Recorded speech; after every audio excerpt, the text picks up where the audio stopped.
Mis padres enviaron un mensaje de grupo: creemos que es mejor que des un paso al costado por ahora. Mi tía reaccionó con un pulgar hacia arriba. Les respondí: entendido. Lo respetaré y también me retiraré del fondo familiar. Esa noche. Me llamo Sofía Torres y tengo 32 años. Un jueves a las 7:42 de la tarde, mi teléfono se iluminó con un mensaje de grupo titulado Familia. Estaban mis padres, mi tía Carmen, e incluso mi tío Jorge, que nunca habla a menos que el césped esté en llamas. El mensaje decía: lo hemos discutido y creemos que es mejor que te alejes de la familia por ahora. Daniela necesita espacio. Todos lo necesitamos. Debajo, tía Carmen reaccionó con un pulgar hacia arriba, un pulgar amarillo flotante para marcar el final de 5 años de mi vida. Yo estaba de pie junto al microondas con un bol de curry sobrante, escuchando la tapa de plástico inhalar y exhalar como un pulmón débil. Leí la frase 3 veces como si los verbos pudieran parpadear y cambiar. No llamé. No pregunté quiénes eran todos, lo que significaba espacio o cómo se amputa a una hija con un emoji. Respondí: entendido. Respetaré eso y me alejaré también del fondo familiar. Le di a enviar. Luego tiré el curry en el fregadero y dejé correr el agua hasta que el vapor huyó de la habitación. Adrián me escribió justo en ese momento. Un simple: ¿estás bien? Él sabe que no uso signos de exclamación cuando estoy bien. Le respondí con el pulgar: cosas de la familia. Te llamo más tarde. Envió un corazón. Lo miré hasta que se volvió borroso. Luego abrí mi portátil. Si le preguntabas a cualquiera de mi familia qué era el fondo familiar, dirían algo vago y cariñoso. Una especie de niebla cálida sobre cómo todos colaboramos. La verdad es más fría. Yo colaboraba. Yo lo ponía todo. La cuenta estaba a mi nombre, con mis datos bancarios, mis recordatorios. Pagaba la insulina de mamá, cubría los sobregiros de papá, los copagos de Daniela y la reparación ocasional del coche cuando no podía ir a terapia con los neumáticos lisos. Era una arteria oculta bajo sus vidas, pulsando a tiempo, siempre, durante 5 años. Inicié sesión. Los saldos parecían un animal dormido. Apagué los pagos automáticos uno por uno, como si desenroscara bombillas en una habitación luminosa pero engañosa. Recetas, servicios, seguros. La factura del teléfono que juraron que volverían a pagar en marzo. La tarjeta de crédito que papá solo usaba para gasolina, que según el extracto también compró un calentador de patio en julio. Cuando el último interruptor se volvió gris, sentí que algo bajo mis costillas se desenganchaba. Descargué los extractos finales, los guardé en una carpeta llamada Registro Torres. Luego cerré el fondo. A las 3:11 de la madrugada, mientras la ciudad exhalaba su aliento más profundo, mi teléfono empezó a vibrar. Vibró y vibró y vibró. 12 llamadas, luego 30, luego un número que hizo que mi cuerpo se sintiera como un diapasón. No contesté. Observé cómo la pantalla iluminaba el techo con suaves pulsos. Al amanecer, 89 llamadas perdidas. El último mensaje de voz era la voz de papá, temblorosa, enojada, asustada. ¿Qué pasó? El banco lo ha bloqueado todo. ¿Estás bien? ¿Por qué harías esto, Sofía? Llámame. Envié una sola frase al grupo. Estoy honrando vuestra decisión. Luego puse el teléfono boca abajo y escuché el silencio como si pudiera hacerse añicos. La gente piensa que la traición es ruidosa. No lo es. Es ordenada. Llega con gramática educada y se va con tus llaves. Hice café e hice lo que mi cuerpo ha sido entrenado para hacer. Trabajé. Abrí Excel. Verifiqué el formato condicional. Me aseguré de que las cuentas en las que me habían copiado en silencio, sin confianza, porque nadie quería lidiar con ellas, estuvieran ahora desvinculadas de mí. Eliminé mi nombre como usuaria autorizada de cualquier lugar donde me hubieran colado durante emergencias. El portal de la farmacia, la tarjeta de la gasolina, el seguro del coche que mágicamente me añadía de nuevo cada 6 meses por los paquetes. A las 8:02 de la mañana, mamá volvió a llamar. Dejé que saltara el buzón de voz y dejé que su voz llenara la cocina. Cariño, no es esto lo que queríamos decir. Solo te estábamos dando espacio por Daniela. No tenías que. Las recetas, Sofía, necesito. El mensaje se cortó. Otro comenzó. Llámame, por favor. Estoy temblando. Yo había estado temblando durante 5 años. Escribí una nota para mí misma, no más decisiones de emergencia sin papeles. Luego lo subrayé. A las 9:17 de la mañana, Daniela empezó a escribirme desde 2 números que no tenía guardados. ¿Por qué hiciste esto? Sabías que necesitaba ese pago. Eres cruel. Cruel. La palabra se rompió contra mí y cayó inofensiva. Luego otro mensaje. Siempre has sido una envidiosa. ¿De qué?, me pregunté. De mi propia cuenta corriente. De ser la persona que tira de la anilla del paracaídas cada vez que saltas sin uno. Apareció un banner en mi portátil. Intento de inicio de sesión desde un nuevo dispositivo. Portal seguro del banco. Hice clic en la alerta, denegué el acceso y agradecí en silencio a la versión de mí que empezó a hacer copias de seguridad hace 2 navidades. La noche en que un berrinche por un neumático me convirtió de hija en una contable con dientes. A las 10:30 de la mañana, Adrián llamó. Contesté. Así que. Espacio, ¿eh? Dijo suavemente. Me reí. Me sorprendió. Resulta que el espacio incluye mis credenciales del banco. Sofía, dijo él, con voz firme. ¿Quieres que vaya? Hubo una pausa y luego algo pequeño y humano se coló en la mañana. Adrián, dije, tu ex, Laura, ¿no se pasó a cumplimiento normativo en el banco? Ahí estaba. Tan casual como dejar caer un alfiler. Una línea que podría necesitar más tarde. Él dudó, sorprendido. Sí, ¿por qué? Por nada, mentí. Solo estoy haciendo una lista. Para el almuerzo, los mensajes cambiaron de tono. Papá, de nuevo, podemos arreglar esto. Solo vuelve a activar las cosas automáticas. Tía Carmen, esta reacción es desproporcionada. Las familias necesitan gracia. Gracia, para ellos era el nombre de mi dinero. Tío Jorge, silencioso como la luna, finalmente envió una sola línea. Esta no era la manera de manejarlo. Casi le digo, tienes razón. La manera de manejarlo habría sido hace 5 años, cuando todos me pedisteis que financiara un bote salvavidas y luego hicisteis agujeros con vuestros talones. En su lugar, escribí, seguí vuestra petición. Me alejé. A las 2:14 de la tarde, la farmacia llamó para confirmar una tarjeta rechazada en sus archivos y preguntar si quería actualizarla. Tomé una respiración tan larga que pareció un baño en el mar. Ya no gestionaré esa cuenta, dije. La farmacéutica bajó la voz, de mujer a mujer. ¿Están bien? Miré mi hoja de cálculo. 5 años de copagos, insulina, clínicas de urgencias y viajes en coche compartido a medianoche. Lo estarán, dije, cuando aprendan a estarlo. Existe un mito sobre la buena hija, que es incansable y agradecida, que nunca factura el amor. La verdad es que la buena hija se convierte en un banco, y los bancos tienen auditores.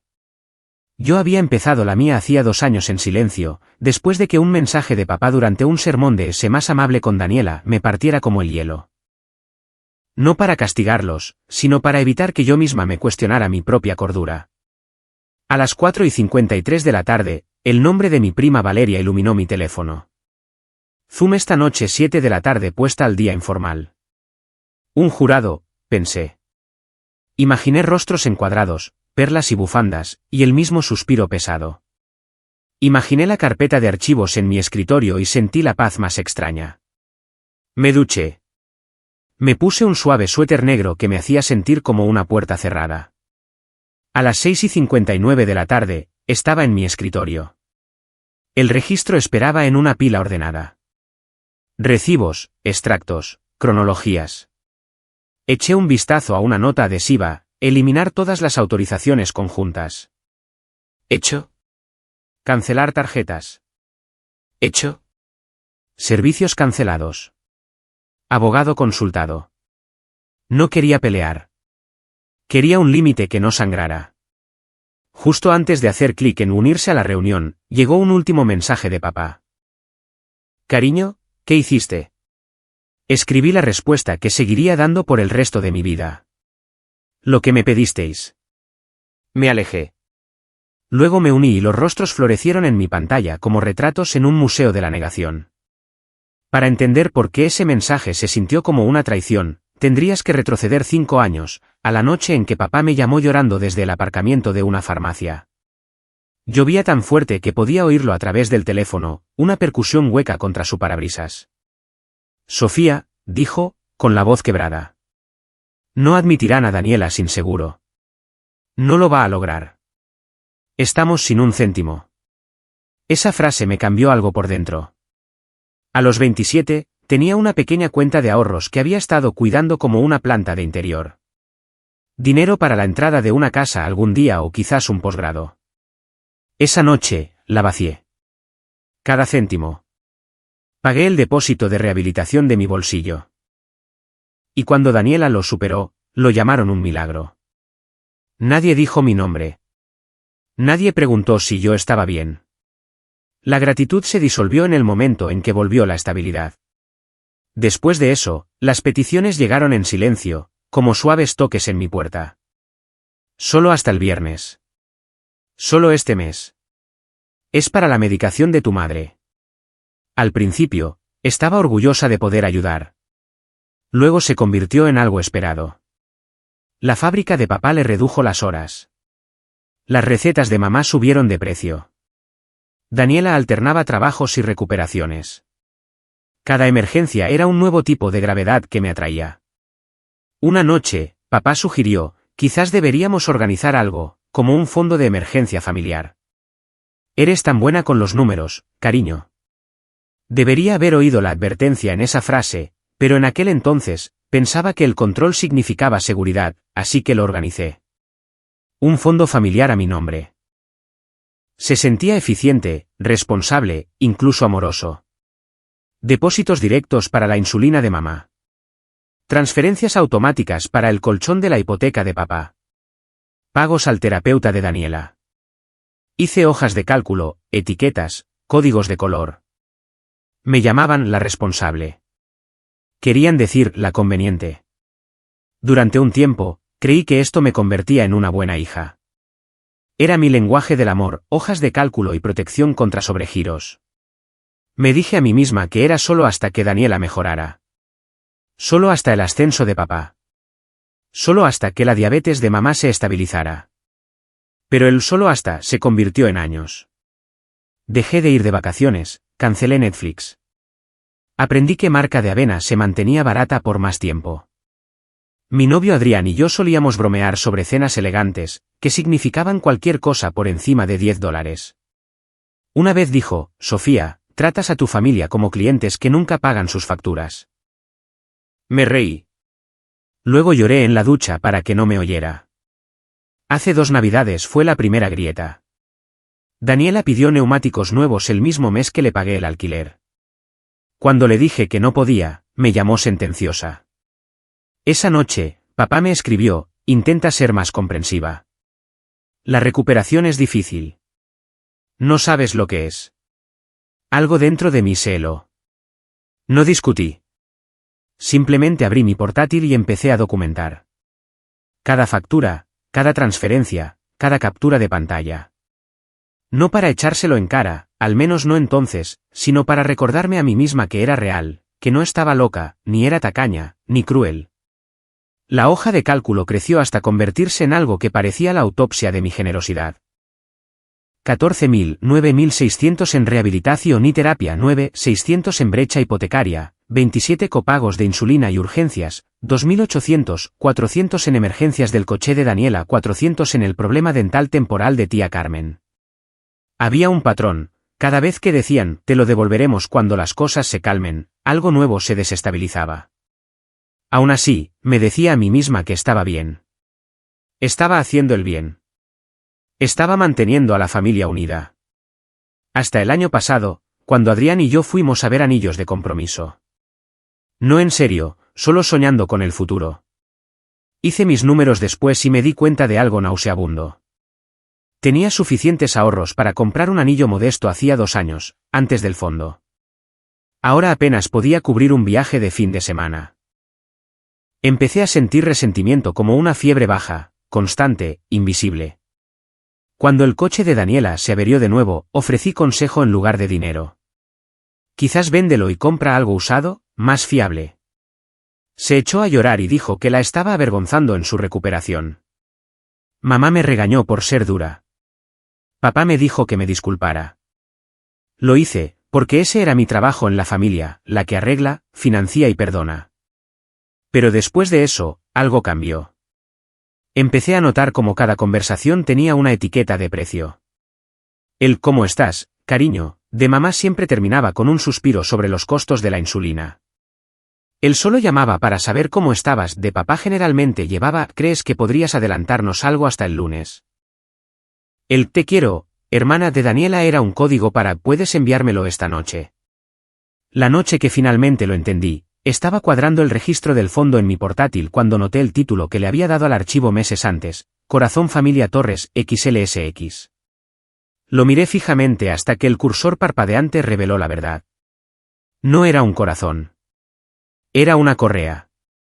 Cerré el archivo y me susurré, no para siempre. Solo hasta que pueda respirar. Pero no me di cuenta de lo pronto que terminaría el para siempre. Porque unos meses después, Daniela envió un mensaje que rompería el último hilo que me unía a ellos. Hola a todos, sé que el dinero escasea, pero ¿podría el fondo cubrir un retiro de yoga en Arizona? Es por mi salud mental. Un retiro de yoga. $3,200. No respondí. Esperé a ver si alguien más lo hacía. Papá respondió primero, suena como algo que realmente necesitas. Veamos qué podemos hacer. Mamá añadió un emoji de corazón, y fue entonces cuando supe que no solo usaban el fondo. Creían que les pertenecía. Fui a la cama esa noche mirando el techo, escuchando el zumbido del refrigerador y dándome cuenta de que toda mi ayuda les había enseñado que siempre ayudaría. Al día siguiente, saqué el tema de mi ascenso en la llamada familiar mensual. Acababa de ser ascendida a directora en la firma, un hito importante. Pero a mitad de mi relato, papá interrumpió. Perdona, cariño. ¿Podemos volver al tema de la vivienda de Daniela? No se siente segura en su apartamento. El silencio que siguió a mi pausa fue espeso y húmedo de expectación. Dije en voz baja, quizás es hora de que alguien más dé un paso al frente. Nadie habló. Eso fue 2 días antes del mensaje de texto. El exilio no surgió de la nada. Fue el momento en que se dieron cuenta de que no iba a seguir pagando por su paz. Y cuando me dijeron que me alejara, no tenían idea de que ya lo había hecho, emocionalmente, financieramente y quizás incluso espiritualmente. Pensaron que me estaban cortando, pero se estaban soltando del único salvavidas que los mantenía a flote. Cuando la gente dice que la familia siempre te cubrirá las espaldas, se olvidan de mencionar con qué frecuencia la usarán como pista de aterrizaje.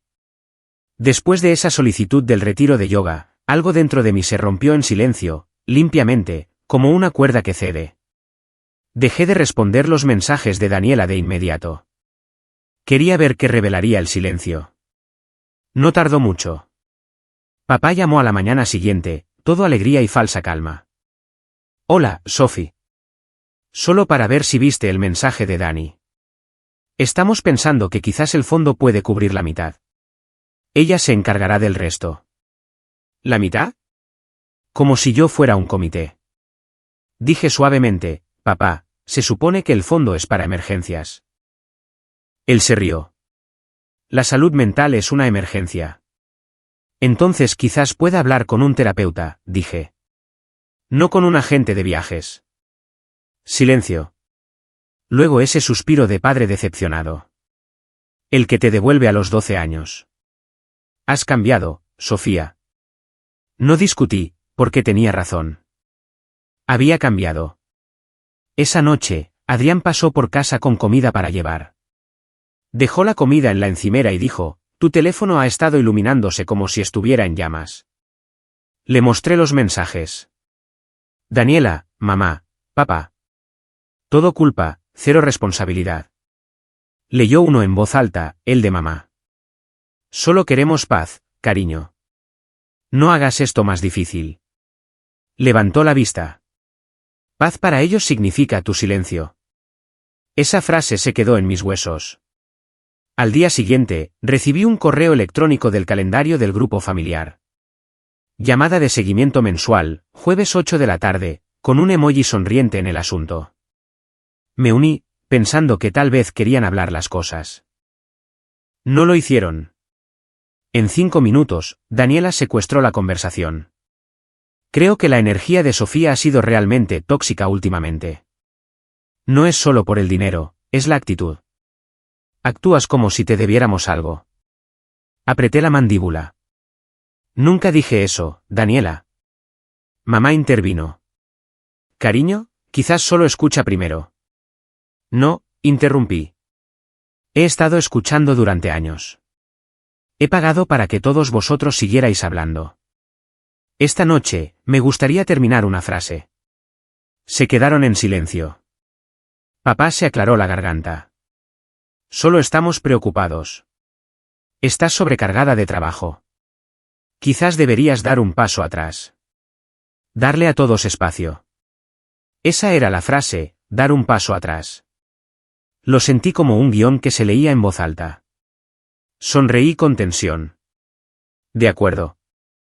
Haré exactamente eso. No sabían lo que esas palabras significaban viniendo de mí. Pensaron que me enfurruñaría, quizás enviaría flores, y luego reanudaría mi papel de cartera andante. 2 días después, aprendieron lo que dar un paso atrás realmente significaba. Ese jueves, recibí el mensaje que lo terminó todo. Lo hemos discutido y creemos que es mejor que te alejes de la familia por ahora. Daniela necesita espacio. Todos lo necesitamos. Tía Carmen reaccionó con un pulgar hacia arriba. Lo leí en la encimera de mi cocina, recalentando el mismo curry que había comido la noche en que creé el fondo familiar. La ironía no se me escapó. No respondí con ira, solo con un texto tranquilo. Entendido. Respetaré eso y me alejaré también del fondo familiar. Luego lo cerré permanentemente. A las 3:11 de la madrugada, cuando llegaron las primeras llamadas de pánico, no contesté.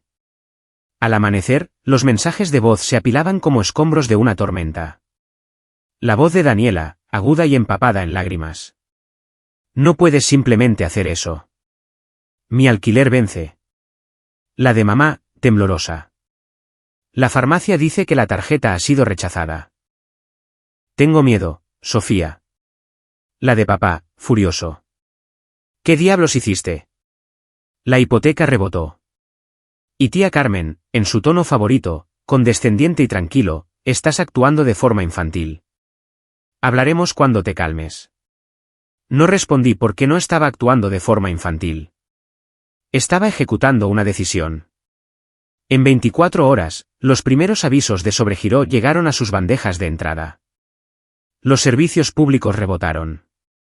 El seguro del coche caducó. Cada pago automático vinculado a esa cuenta, desaparecido. Al segundo día, papá escribió, tienes que arreglar esto antes de que perdamos la casa. ¿Arreglar esto? Como si yo hubiera roto algo.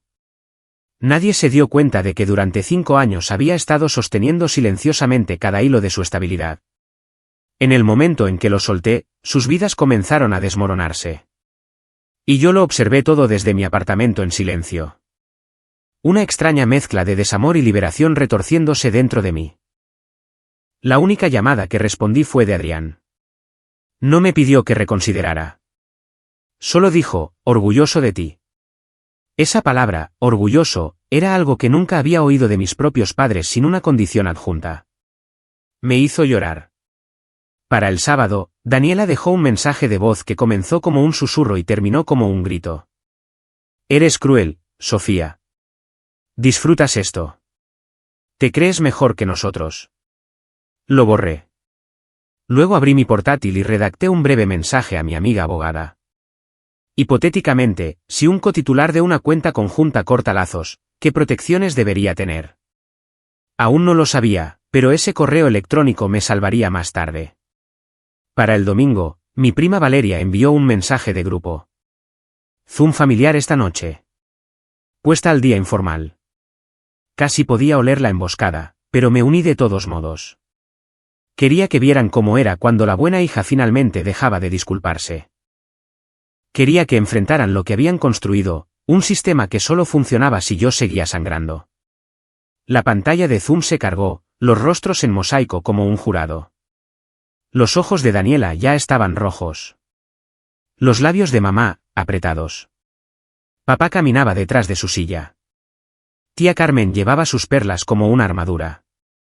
Papá comenzó primero. Sofía, solo necesitamos entender por qué hiciste esto.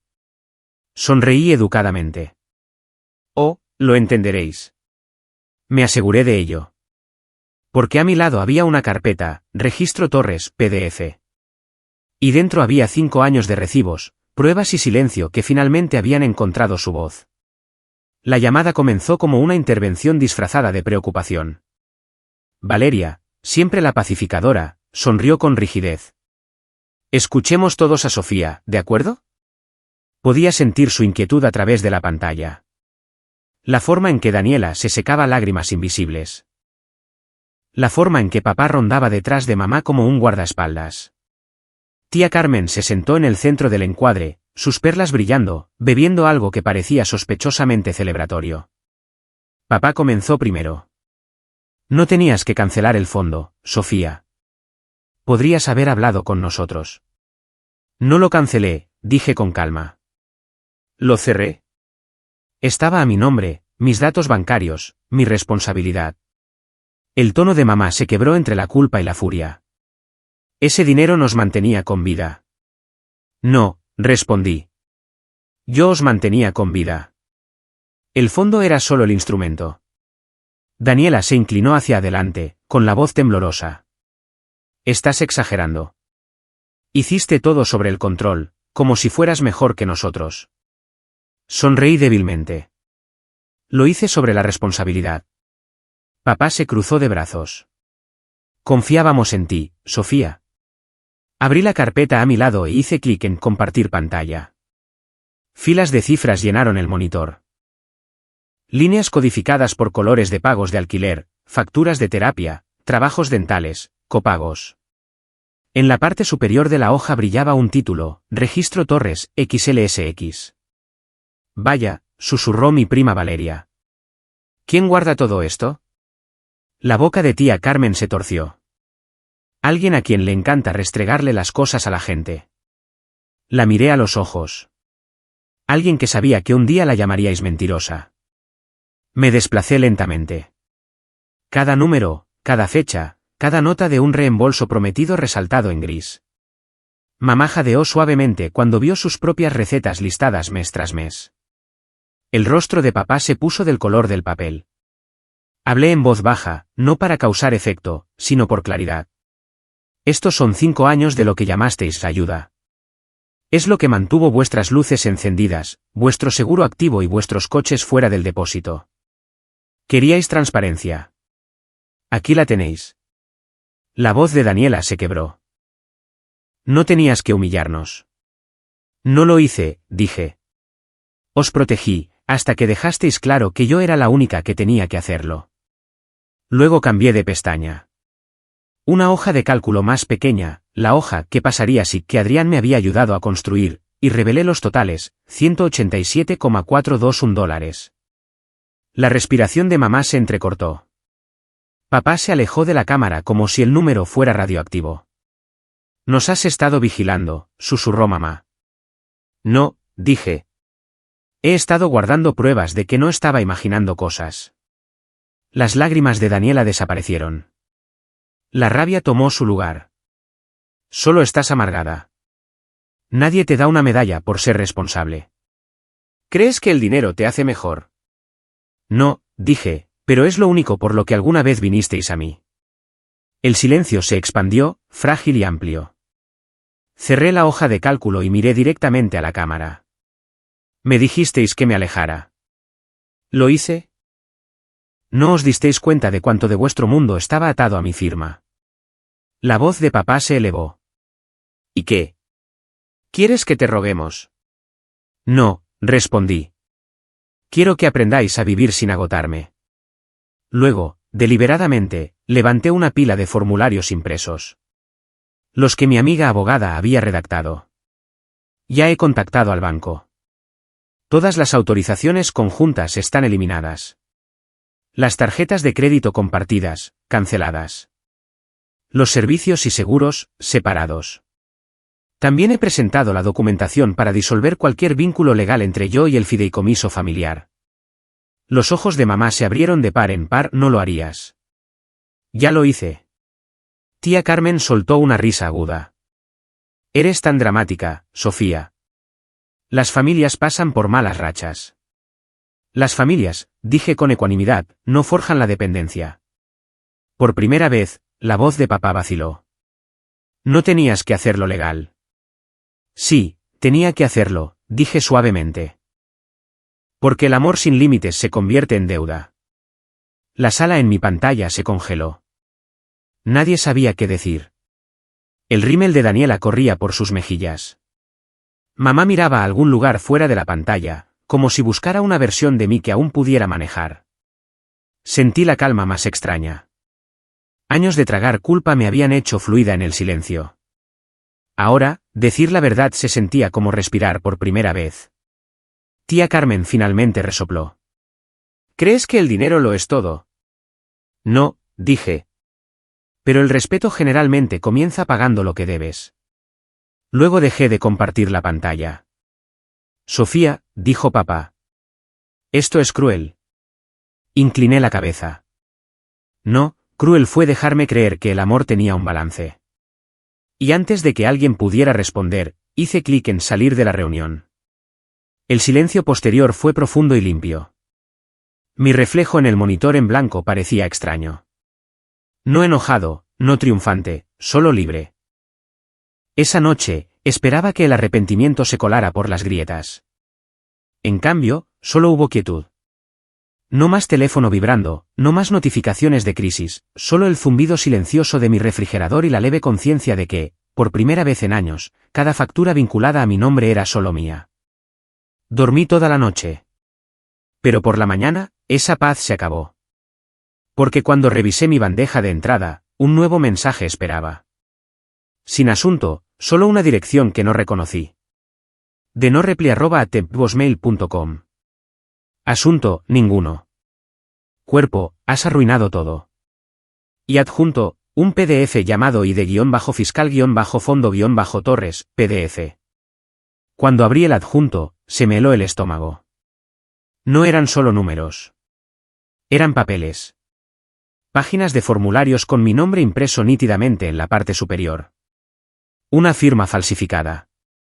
El nombre de una empresa falsa, Bienestar Familiar Torres, S.L. Se había solicitado un préstamo para pequeñas empresas de $80,000, presentado bajo mi número de seguridad social, y CEO firmado por mamá y papá. Revisé el PDF una y otra vez, esperando haber leído mal algo, cualquier cosa. Pero ahí estaba, claro como el día, un negocio que nunca registré, bajo un NIF vinculado al fondo familiar que acababa de cerrar días antes. Me di cuenta. No solo querían espacio, querían acceso. Y cuando se dieron cuenta de que había cerrado todas las puertas, intentaron construir una nueva con mi nombre. Mis dedos temblaban mientras llamaba al banco. La mujer al otro lado, Carmen, habló con cuidado, como alguien que ya había tenido esta conversación antes. Sí, señorita Torres, veo la solicitud. Está marcada como sospechosa. Estábamos esperando la verificación. Hizo lo correcto al contactarnos. ¿Sigue activa?, pregunté. No, está congelada por ahora. Pero si hubiera sido aprobada, usted sería la responsable. $80,000. Mis padres casi atan esa deuda a mi futuro. Después de colgar, me quedé mirando mi portátil, sintiéndome destrozada y extrañamente no sorprendida. Esto no fue un accidente. Esta fue la conclusión lógica de 5 años de erosión de límites. Cuando entrenas a la gente para que te vea como la solución, no se detienen cuando te rompes. Simplemente encuentran nuevas formas de usar los pedazos. Llamé a Adrián. Contestó al primer tono. Dime, dijo. Le conté todo. El préstamo falsificado, la empresa falsa, las firmas. Se quedó en silencio por un momento, luego dijo, mi ex, Laura, todavía trabaja en cumplimiento normativo en el banco. ¿Recuerdas? Puedo llamarla discretamente. Ella confirmará si algún documento sospechoso pasó por su sistema. Dudé. ¿Harías eso por mí? ¿Siempre? Era extraño. Después de todo, la persona en la que más confiaba no era de mi familia. Esa tarde, Laura lo confirmó. La solicitud había pasado la verificación inicial. Solo se bloqueó porque la cuenta vinculada, el fondo familiar, había sido cerrada días antes. Si no lo hubiera cerrado, el préstamo se habría aprobado y me habría despertado el mes siguiente con $80,000 de deuda a mi nombre y una empresa de bienestar que no existía. Esa noche, la culpa que había definido la mayor parte de mi vida adulta se convirtió en algo más agudo, claridad. Abrí mis archivos, reuní cada prueba, extractos bancarios, mensajes de texto, registros de llamadas, incluso capturas de pantalla del correo electrónico anónimo. Los compilé todos en una carpeta llamada Pruebas Fraude Torres e hice 3 copias de seguridad, una en un pendrive, una en la nube, una con Adrián.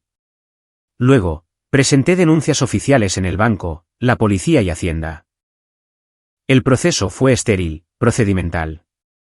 Las palabras se sentían extrañas en mi boca: robo de identidad, firma falsificada, posible explotación financiera. Pero el tono del oficial cambió cuando vio los detalles familiares. Esto sucede más a menudo de lo que cree, dijo amablemente.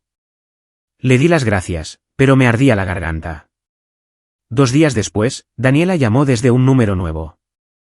Su voz era pequeña, temblorosa, como si se hubiera tragado su orgullo el tiempo suficiente para marcar. Solo quería decir que ahora lo entiendo, susurró. ¿Entender qué? Que ya te cansaste. Que tenías que protegerte. Solo desearía que no doliera tanto. Daniela, dije con cuidado. ¿Sabías lo de la solicitud de la empresa? El silencio fue ensordecedor. Luego, la línea se cortó. Esa era mi respuesta. Bloqueé el número. Por primera vez en meses, mi teléfono se quedó quieto. Sin llamadas, sin mensajes, sin culpa, solo silencio. Dormí profundamente. A la mañana siguiente, me desperté con la luz del sol filtrándose por mis cortinas y me di cuenta de algo extraño. No me desperté con pánico. Hice café, abrí mi portátil y revisé mis cuentas. Todo seguro. Sin nueva actividad. La libertad, resultó, sonaba a nada. Una semana después, me reuní con Adrián para cenar. Brindó por la supervivencia. Yo choqué mi copa por los límites. Él sonrió. ¿Crees que pararán? No, dije, pero no necesito que lo hagan. Solo los necesito fuera de mi alcance. Esa noche, mientras caminaba a casa, vi mi reflejo en el escaparate de una tienda. Firme, tranquila, viva. No la hija desesperada, no la red de seguridad humana, solo Sofía. Por primera vez en años, eso fue suficiente. Pero la paz no significa ausencia de consecuencias. Porque 3 días después, recibí una llamada del tío Raúl, el pariente del que nadie hablaba, la llamada oveja negra que había traicionado a la familia años antes. Me enteré de lo que pasó, dijo. Su voz era ronca, pero amable. No eres la primera, Sofía. Solo la primera que cerró el grifo. Cerré los ojos. ¿Quieres decir que hicieron esto antes? No lo del préstamo, pero sí. Me desangraron en los 90. Me mudé de estado para sobrevivir. Su risa fue triste. Se lo dije a tu padre en ese entonces. Cada generación tiene a uno que rompe el patrón. Parece que eres tú. Cuando colgué, lloré. No porque estuviera triste, sino porque por primera vez, alguien de la familia entendía. Yo no era la villana. Era la que finalmente dijo no. Ha pasado casi un año desde que se cerró el fondo. Desde la tormenta telefónica de las 3:11 de la madrugada, el intento de préstamo falsificado, la confrontación por Zoom que quemó el último hilo de obligación. En ese tiempo, me he mudado de ciudad. Nuevo horizonte, nuevo trabajo, sin dirección de reenvío. Mi teléfono está en silencio, excepto por los sonidos normales de una vida que finalmente me pertenece, notificaciones de SAC, recordatorios de la compra, las llamadas nocturnas de Adrián. Al principio, el silencio se sentía extraño, como un síndrome de abstinencia. Me despertaba a las 6 de la mañana medio esperando otra crisis, Sofía, por favor. Es solo esta vez. Pero no llegaba nada. La ausencia de caos se convirtió en su propio tipo de música. El tío Raúl y yo hablamos a veces. Nos reímos de cómo a ambos nos etiquetaron de desagradecidos por cortar el cordón umbilical financiero. Lo curioso de los parásitos, dijo una vez, es que siempre lo llaman amor hasta que dejas de alimentarlos. Tiene razón. Cuanta más distancia pongo entre esa casa y yo, más claro lo veo todo. Mi familia no quería una hija. Quería un sistema. Una banquera de voz suave que perdonaba intereses y olvidaba los límites. Hace un mes, recibí un mensaje de Daniela. Uno real esta vez, no de un número anónimo.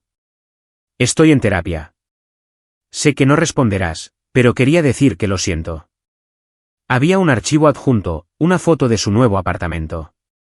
Pequeño pero limpio. Sin lujos, sin drama. Durante mucho tiempo, miré esa foto. Luego sonreí. No por sentimentalismo, sino por alivio. Quizás finalmente había tocado el fondo que necesitaba para salir. No respondí, pero tampoco la bloqueé. Esa fue mi versión de la gracia. Luego llegó el correo electrónico de mamá en Nochebuena. Asunto, la familia todavía significa algo. Dentro había una foto de los tres sentados junto al árbol, regalos sin abrir, ojos cansados. Debajo, te extrañamos. Por favor, vuelve a casa. Sin disculpas, solo nostalgia empaquetada como culpa. Lo cerré. Sin respuesta. Porque volver a casa significaría entregarles las llaves de todo lo que he reconstruido. Estos días, mi vida es pequeña de la mejor manera.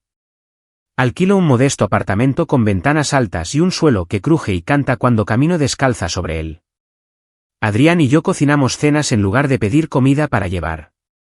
Hablamos de mudarnos juntos la próxima primavera. Él todavía se burla de las carpetas codificadas por colores en mi escritorio, pero cuando lo pillo revisando su propia aplicación bancaria, asegurando 2 veces sus ahorros, no puedo evitar sonreír. Los límites son contagiosos. Algunas noches, vuelvo a ese chat grupal familiar, el que lo empezó todo. Todavía está ahí, archivado. Creemos que es mejor que te alejes por ahora.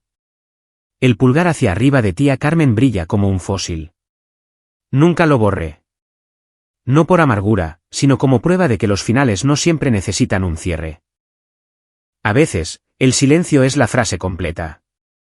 La semana pasada, me encontré con tía Carmen fuera de una panadería en el centro. La misma bufanda, el mismo perfume.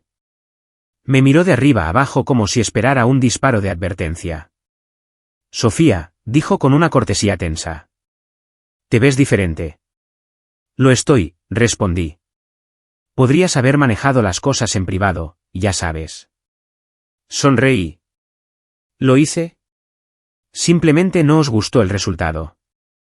Resopló, murmuró algo sobre los valores familiares y se alejó, aferrando sus pasteles como si fueran pruebas. No la vi irse. No lo necesitaba. Esa noche, me senté en mi balcón con una copa de vino, viendo las luces de la ciudad brillar como un código Morse. Me di cuenta de algo entonces. A cada mujer de mi familia le habían enseñado que el amor significaba sacrificio, que el valor significaba servicio y que el silencio significaba lealtad. Pero yo desaprendí todo eso. Solía pensar que alejarme me hacía cruel. Ahora sé que me hizo completa. Y si hay una cosa que he aprendido, es esta: los límites no son venganza. Son instrucciones sobre cómo amarme correctamente, o no amarme en absoluto. Así que cuando llegan las fiestas y la vieja culpa me tira de la manga, no miro atrás. Miro a mi alrededor, a la vida que construí, la paz que me gané y la libertad que me costó todo pero me devolvió a mí misma. Porque al final, no perdí una familia. Simplemente dejé de financiarla.